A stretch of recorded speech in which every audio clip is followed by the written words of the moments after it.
장 4절에서 6절 말씀입니다.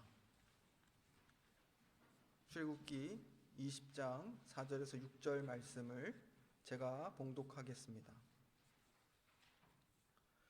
너를 위하여 새긴 우상을 만들지 말고 또 위로 하늘에 있는 것이나 아래로 땅에 있는 것이나 땅 아래 물속에 있는 것에 어떤 형상도 만들지 말며 그것들에게 절하지 말며 그것들을 섬기지 말라.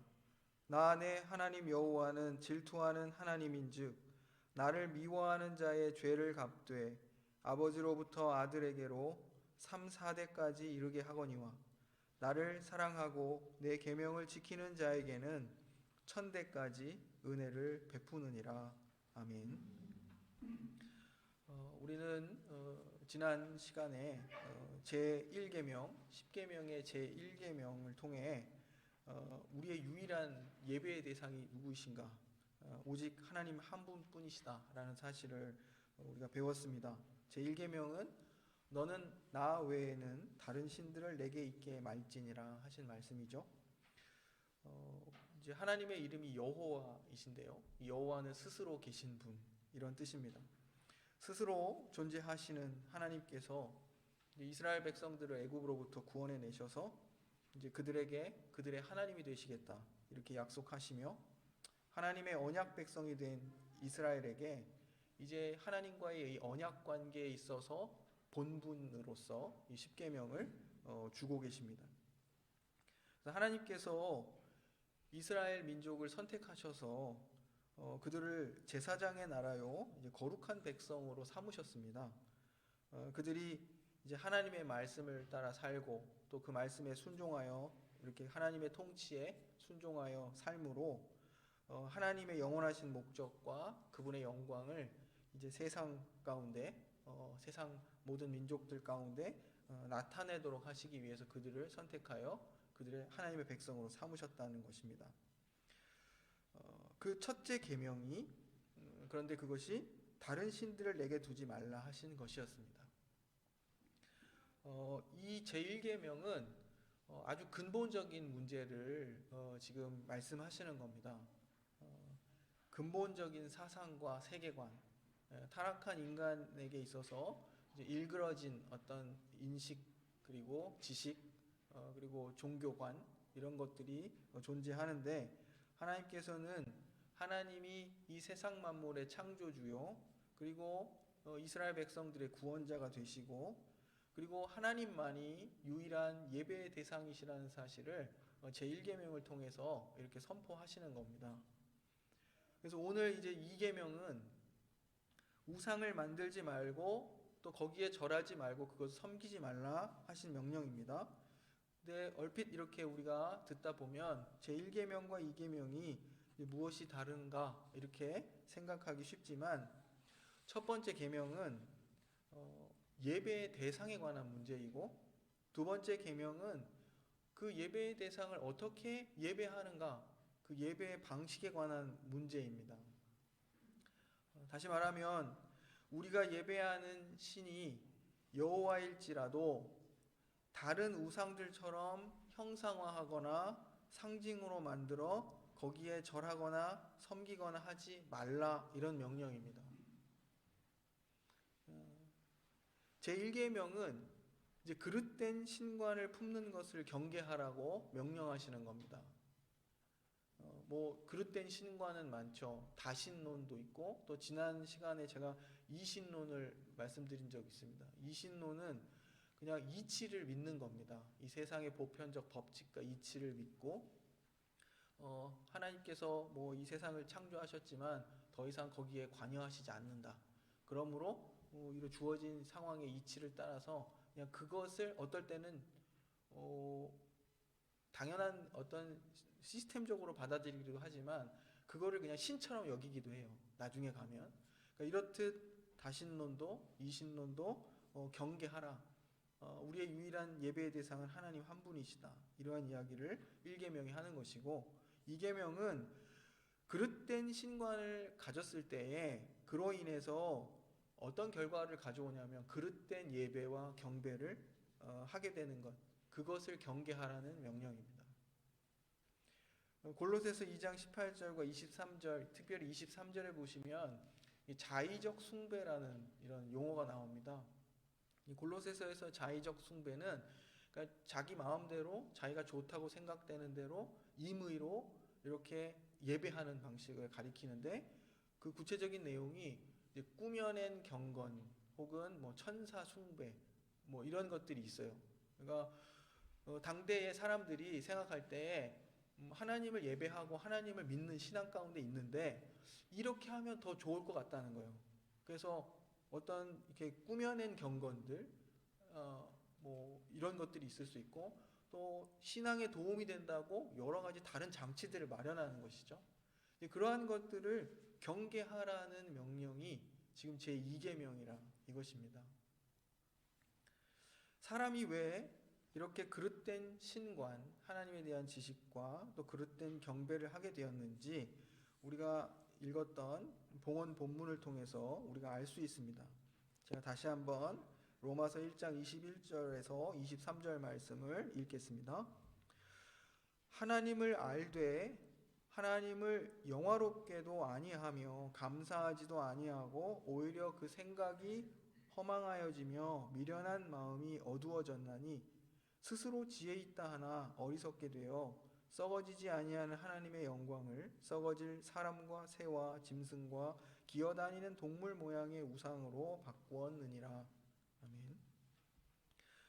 이 위의 말씀을 통해 우리는 사람들이 왜 우상을 만드는지를 우리가 알 수 있습니다. 로마서 1장 21절은 하나님을 알되 하나님을 영화롭게도 하지 않고 감사하지도 아니하고 그 생각이 허망하여져서 미련한 마음이 어두워졌다, 이렇게 말하고 있습니다. 사실 이 말의 뜻은 하나님을 바르게 알지 못했다는 뜻이에요.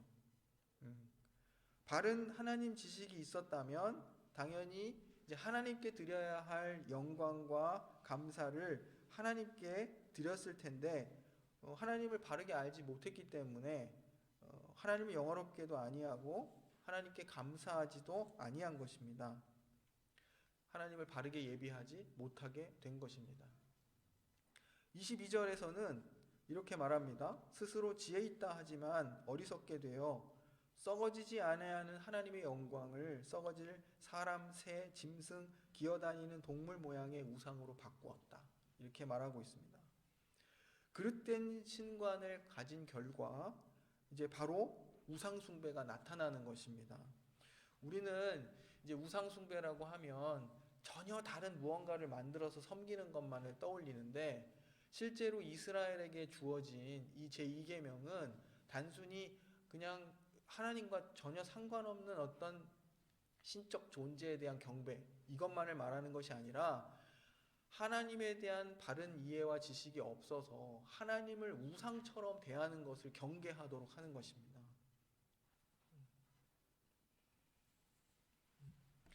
사람들은 살다 보면 자신의 필요와 어떤 염원들이 생깁니다. 바람들이, 소망들이 생깁니다. 그런데 그것을 이루기 위해서 어떤 능력을 필요로 하고, 어떤 초자연적인 능력들을 필요로 하고, 또 그것에 의존하는 그런 요구들이 이제 사람 안에서 자연스럽게 발생합니다. 이것은 모두 어떤 우리의 실질적인 필요와 또 우리의 어떤 바램들, 간절한 바램들 때문입니다. 참 하나님이 계시지만 사람은 그것을 바르게 알지 못하고 또 눈이 어둡고 또 그 마음이 부패하여서 이렇게 로마서 1장 21절로 23절이 말하는 것처럼 그릇된 결과를 이렇게 내어놓습니다. 아담의 타락 이후에 사람은 그냥 도덕적인 심성만 부패한 것이 아니라 그 지적인 기능과 인식의 모든 작용까지도 다 부패해서 하나님을 바르게 추리하고 또 하나님을 바르게 이해할, 하나님을 이렇게 추구할 능력이 없어졌습니다. 전적인 이 부패함 때문에, 그리고 전적인 이 무능력함 때문에 하나님을 제대로 알 수 없는 그런 존재가 되었다는 것입니다. 그래서 하나님이 말씀을 통해 자기 자신을 알리시지 않으면 우리가 알 수 없습니다. 그래서 하나님 말씀을 통해 그분을 알아가는 것이 그래서 중요한 겁니다. 알지 못하면 그분이 우리에게 요구하시는 대로 그분을 섬기지 못하고 살지 못하기 때문입니다. 타락한 인간의 종교성은 이처럼 이렇게 왜곡되고 일그러져서 하나님께 돌려야 할 영광과 감사를 이제 썩어질 사람과 새와 짐승과 기어다니는 동물의 모양으로 이러한 우상들로 바꾸어 그 영광을 거기에 돌리게 된 것입니다. 그런데 우상은 우리가 잘 압니다. 이미 그 우상을 들여다보면 사람의 필요와 직결되어 있습니다. 한 가지 예를 들면 블레셋에 이제 다곤이라는 신이 있습니다. 다곤신. 근데 그 다곤신의 형상이 어떻게 생겼냐면 머리는 물고기예요. 그리고 어깨 아래로는 사람입니다. 그래서 물고기 머리에 사람의 이 몸을 가지고 있는 신을 블레셋 사람들이 섬겼습니다. 블레셋 사람들이 이제 해변가에 많이 살았는데 어업과 깊은 관계를 맺고 살았기 때문에 자신들의 경제와 관계가 깊은 이런 물고기 모양의 신상을 갖게 된 것입니다. 여기서 우리가 알 수 있는 우상의 특징은 이처럼 우상이 인간의 필요와 욕망의 투영이라는 사실입니다. 제1계명은 하나님이 우리의 유일한 예배의 대상이시며 모든 만물의 창조주로서 생사화복을 주관하시고 또 그것을 통해 자신의 영원한 목적과 또 하나님의 선한 뜻, 영광을 나타내시는 분임을 우리 1계명을 통해 교훈하십니다. 그러므로 하나님을 바르게 예배하는 사람은 가장 먼저 하나님이 어떠한 하나님이신가, 그분의 뜻이 무엇인가에 관심을 갖습니다. 그리고 하나님께서 자신의 선한 뜻 가운데 모든 일을 이루어 가심을 믿고 영광과 감사를 돌리게 됩니다.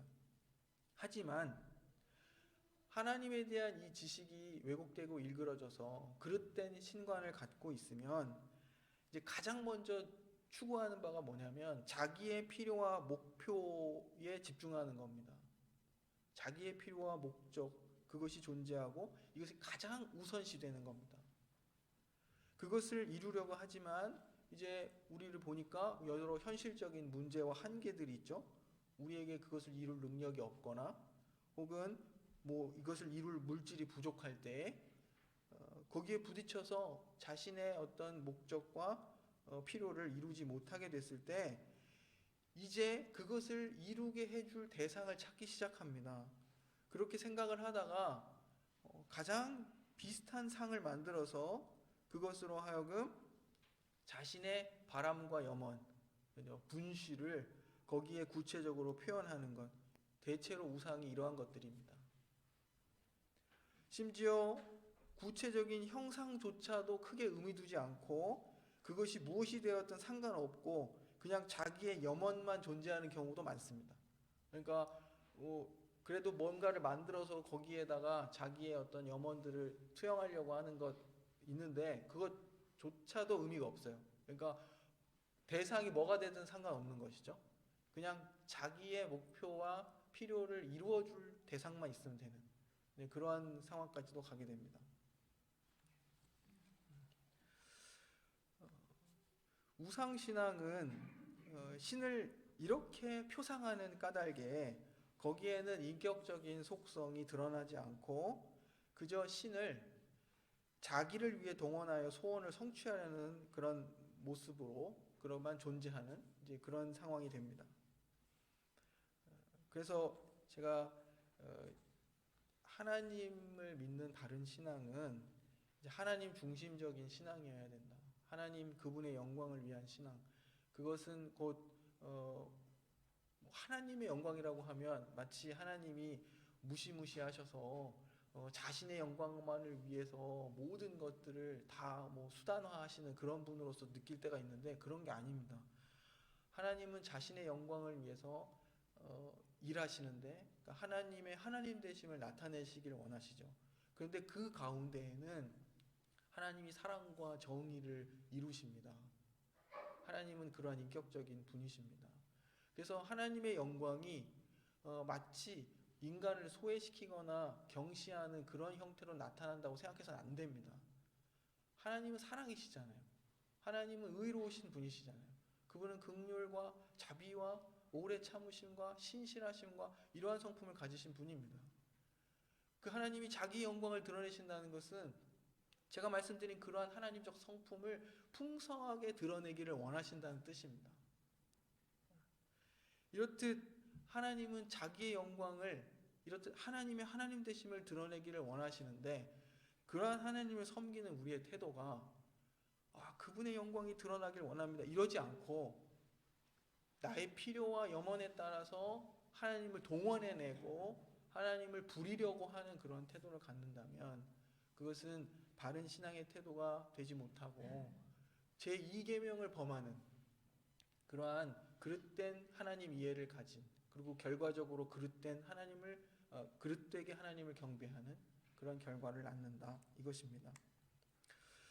이스라엘이 하나님에 대한 바른 지식을 가지지 못해서 하나님을 바르게 예배하지 못했던 대표적인 예가 있습니다. 우리가 잘 아는 금송아지 사건입니다. 하나님이 이스라엘을 애굽에서 구원해내셔서 6주간 이제 광야로 이끌어 가셨습니다. 시내산에 도착해서 모세를 산 위로 부르시고 그를 통해 말씀을 주십니다. 모세가 돌아오지 않자 그 산 밑에 있던 이스라엘 백성들이 금송아지를 만들었습니다. 그리고 그 금송아지를 금송아지 신이다 이렇게 말하지 않고 자신들을 애굽에서 이끌어내는 여호와다, 앞으로 우리를 광야 생활, 이제 막 불려 나왔는데 앞으로의 길이 막막한 거죠. 이 죽음의 땅 광야를 어떻게 건널 것인가. 그런데 이 광야를 이끌어갈 여호와다, 이렇게 생각한 것이에요. 왜 하필 금송아지일까? 그것은 애굽에서 아마 이 이스라엘 백성들이 가장 익숙했던 신상 중 하나였을 겁니다. 아피스 신, 소를 형상화한. 이스라엘 백성들이 하나님에 대한 바른 이해가 없으니까 급한 대로 금송아지를 만들어서 거기에 여호와의 이름을 갖다 붙이는 겁니다. 이것이 하나님을 제대로 알지 못했던 이스라엘이 범했던 이러한 큰 잘못, 대표적인 예로 이것을 들 수 있습니다. 이 금송아지 사건을 통해서 우리가 알 수 있는 것은 우상을 가지고 하나님을 나타내려고 했다, 이것을 발견하는 겁니다. 이스라엘이 우상을 가지고 하나님을 나타내려 했다. 부패한 종교성으로 인해 그릇된 신관이 이처럼 하나님 신앙을 왜곡하고 망가뜨릴 수 있다는 것을 보여줍니다. 이것 외에도 또 이스라엘 백성이 이제 왕국 시대에 바알 신을 섬기는 일이 있죠. 바알 신을. 이 바알 신의 그 말 자체가 이 바알 숭배와 자신들의 신앙을 타협한 것이에요. 근데 어떠한 타협을 했냐면 바알이라는 이름 자체가 주인이라는 뜻입니다. 근데 이 주인이라는 말이 자기들의 히브리 말에도 있죠. 하나님을 향해서 아도나이라고 불렀습니다. 주님. 이런 말의 일치를 가지고 그냥 바알 신을 쉽게 마치 하나님과 다르지 않다 이렇게 뭐라 그러죠? 타협하여 받아들이는 그런 일들이 있었습니다. 그래서 그 당대에 그냥 신의 대표성을 띤 어떤 용어로서의 바알, 이 바알을 받아들이고 이야말로 우리의 주인이다라고 하면서 이 자신들이 그나마 가지고 있었던 하나님 신앙조차도 거의 유지하지 못하는 그러한 상태로 이제 가게 되어 버렸습니다. 우상으로 말미암아 이렇듯 참 하나님의 상을 일그러뜨리는 것은 큰 죄악이 됩니다. 그것은 진리를 흐리게 하는 것입니다. 어떤 형상으로도 표현할 수 없는 이 하나님의 거룩한 자태 혹은 하나님 상이라는 것을 사람의 상상력으로 표현할 수가 없습니다. 이 땅에 하늘에 있는 것이나 땅에 있는 것이나 땅 아래 물 속에 있는 그 어떤 것으로도 하나님을 형상화할 수 없다는 것. 인간의 상상력은 자신들의 눈에 본 것으로 거기에 그칩니다. 하나님은 창조주로서 그가 지으신 어떤 피조물로도 하나님을 형상화할 수 없는 것이죠. 그래서 하나님은 어떤 것으로도 자신을 형상화하지 못하도록 하신 겁니다. 형상화하는 순간 하나님에 대한 신앙은 왜곡되고 망가지는 것이기 때문입니다. 죄인들에게 있어서 가장 쉬운 것은요, 눈에 보는 거예요. 근데 우리 하나님은 그런 분이 아니시라는 겁니다. 하나님은 사람이 지은 성전에 계실 수 없는 그런 하나님이십니다. 크신 하나님.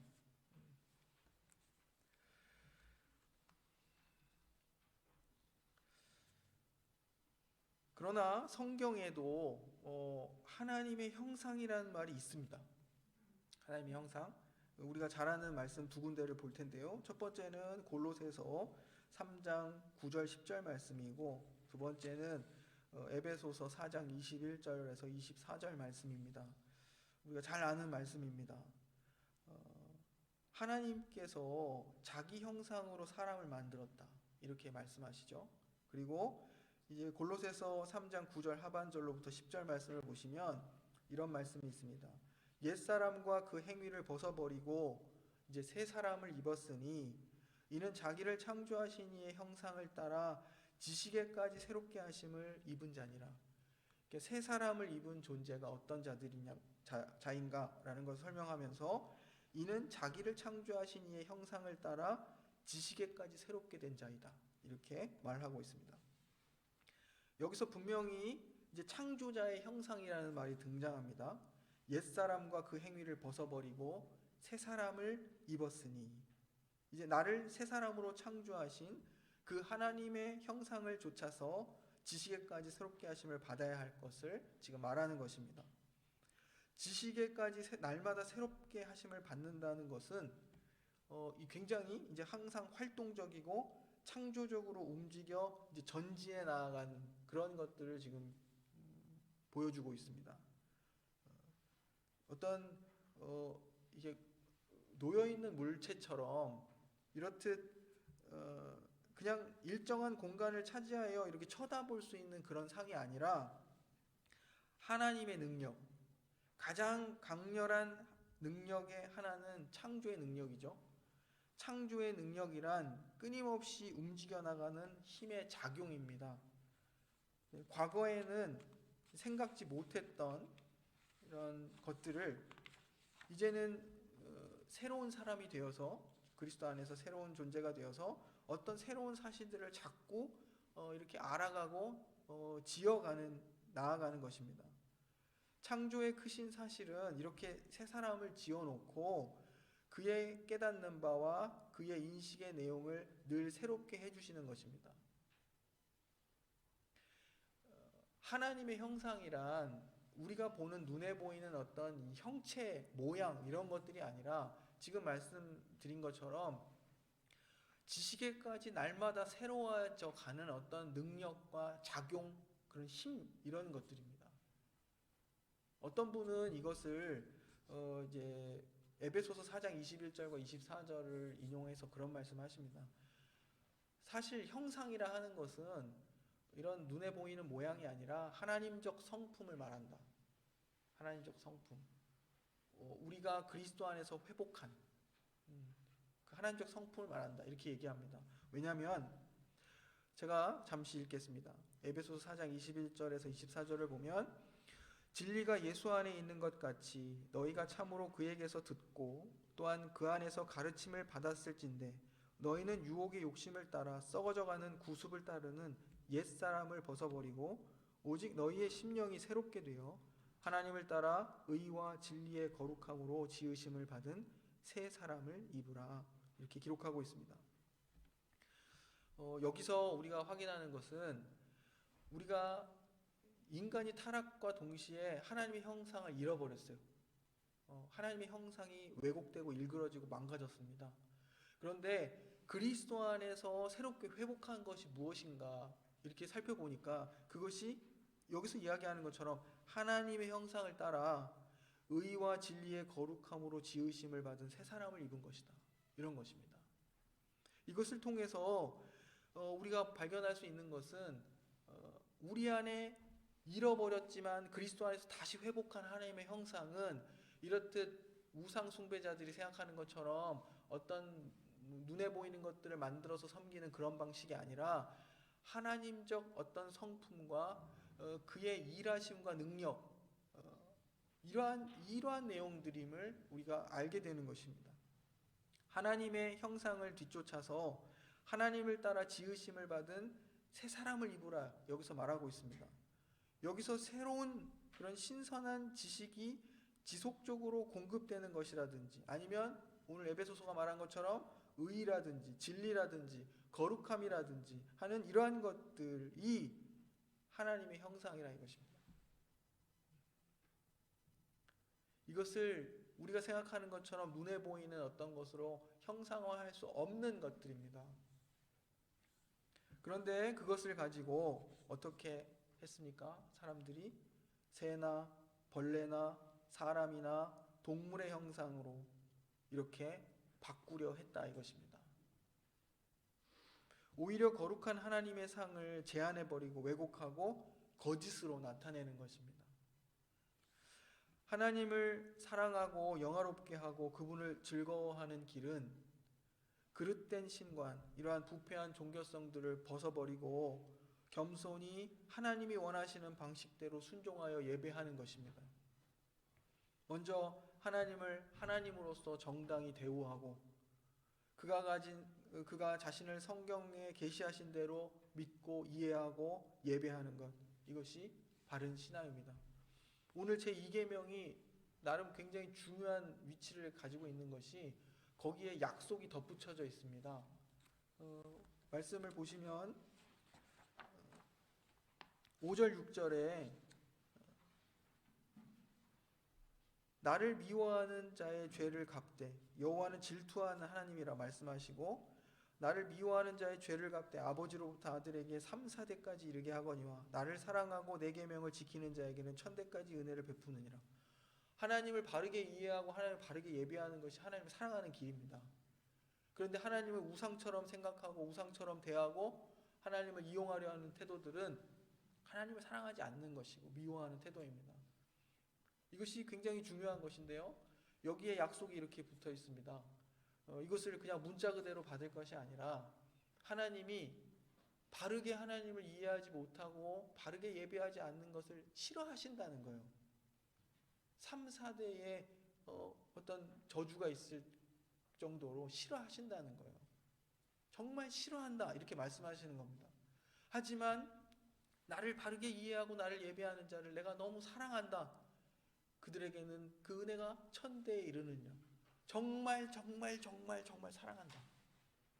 이렇게 말씀하시는 겁니다. 여기서도 하나님은 이것을 통해 이 약속을 덧붙여진 약속을 통해 하나님의 은혜가 하나님의 사랑이 더 크다는 사실을 그의 백성들에게 지금 보여주고 계십니다. 강조하고 강조하시는 거예요. 이 사실을 우리가 기억해야겠습니다.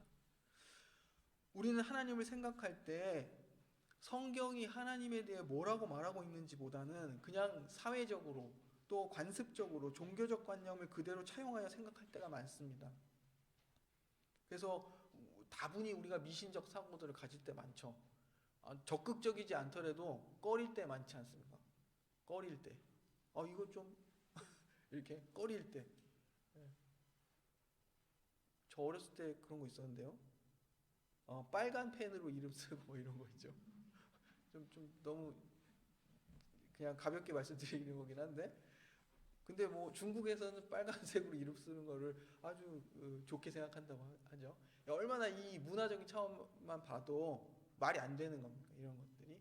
하지만 늘 우리 안에는 그러한 부패한 종교성으로 인해서 자기를 향하는 자기중심적 태도, 그리고 늘 하나님을 어떻게 이용하려는 그러한 태도, 이런 것들이 살아 있습니다. 그래서 손해보기 싫어하고 이런 것이죠. 그래서 하나님이 어떠한 분이신가를 우리가 계속해서 배우고 알아가야 하는 것입니다. 하나님을 우상처럼 여기고 대할 때가 많다 이것입니다. 마지막으로 그냥 한 예를 들겠습니다. 우리가 기도합니다. 제가 기도 얘기할 때 많이 강조하는데요. 기도 강조 지나침이 없습니다. 기도, 전도 뭐 이런 것들은 아무리 강조해도 지나치지 않습니다. 기도는 그 자체로 우리가 하나님께 의존되어 있다는 것을 고백하는 태도입니다. 뭐든지 하나님의 뜻에 달려 있다. 하나님에게 내가 의존되어 있다. 이러한 신앙의 고백이 우선 거기에 담겨 있고, 하나님의 뜻이 이루어지기를 바란다. 내 전 존재와 삶이 하나님의 뜻이 이루어지기를 바란다. 이런 태도로서 하는 것이 기도입니다. 그런데 우리는 그 기도가 어떻습니까? 보통 내가 원하는 바를 이뤄내는 것이잖아요. 하나님이 해주시기를 원하는 것. 그렇게 하라고 기도하라 하셨습니다. 그런데 주님이 가르치신 기도를 봐도 기도의 끝은 늘 주님의 뜻이 이루어지기를 원하는 것입니다. 충격적으로 들리실 수도 있지만 기도는 그 행위 자체로 능력이 있는 것이 아니죠. 그 기도 자체가 능력이 있는 것이 아니라 이겁니다. 굉장히 잘 들으셔야 돼요. 기도 자체가 능력이 있는 것이 아니다. 또 기도하는 자가 능력이 있어서 기도가 응답되는 것도 아니다. 기도는 그 기도를 들으시는 하나님이 능력이 있으신 것 뿐입니다.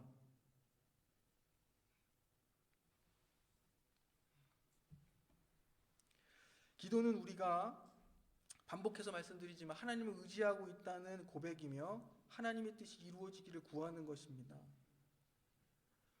우리 안에 소원을 두시고 또 우리로 하여금 기도하게 하시고 하나님께 아뢰게 하시고, 하지만 다 하나님의 뜻 가운데서 이루어지는 것이죠.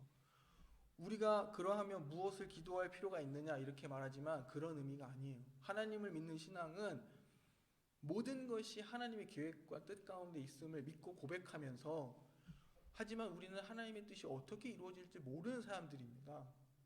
그렇게 모르는 자로서 하나님의 뜻이 감추어진 대로 그것을 그대로 받아들이고, 하지만 하나님의 성품을 헤아리고 하나님의 행하신 것들을 살펴서 하나님의 뜻이 거룩하게 선하게 드러나기를 바라며 기도하는 겁니다.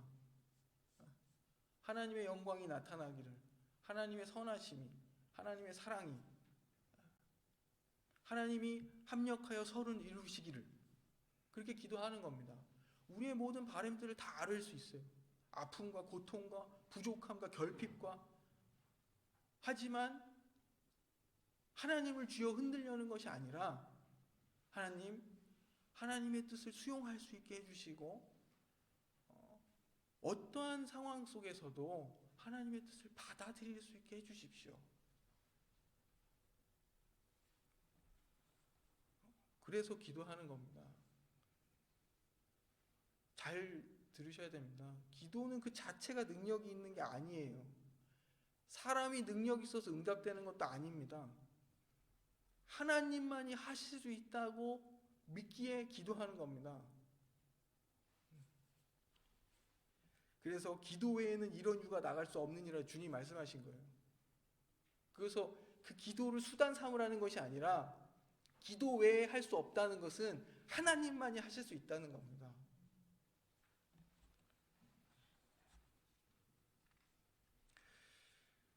우리 안에 이렇듯 여전히 이교적인 신관의 영향이 있어서 하나님도 이러실 것이라 하고 지레짐작하고 하나님께서 원하지 않으시는 방식으로 하나님을 대하는 우리의 모습이 있다면 이제는 바꾸어 가야 하겠습니다. 우리가 지식까지 새로워져야 하기 때문입니다. 창조자의 형상을 따라 우리의 지식에까지 새롭게 되어가는 것, 이것이 하나님께서 우리에게 원하시고 요구하시는 것입니다. 우리는 오늘 함께 나눈 두 번째 계명을 통해서 무엇이 하나님을 영화롭게 하는 것이고 그분을 즐거워하는 것, 또 기뻐하고 만족하고 감사하는 것인지를 지금 배우게 되었습니다. 우리가 하나님 명하신 대로 바르게 하나님과의 관계에 서 있고 바르게 예배할 때 그때 하나님이 영광을 받으시는 겁니다. 그리고 그것이 또 하나님을 즐거워하는 삶입니다. 기도하겠습니다.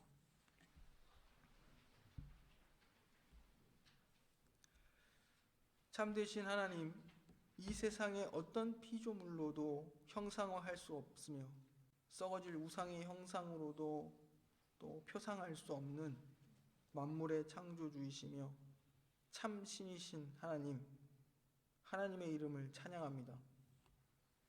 성령께서 말씀을 통해 우리에게 하나님을 아는 참된 지식과 이해를 주셔서 하나님을 하나님 되게 예배하며 하나님의 뜻대로 살아가는 저희들이 되게 해 주옵소서.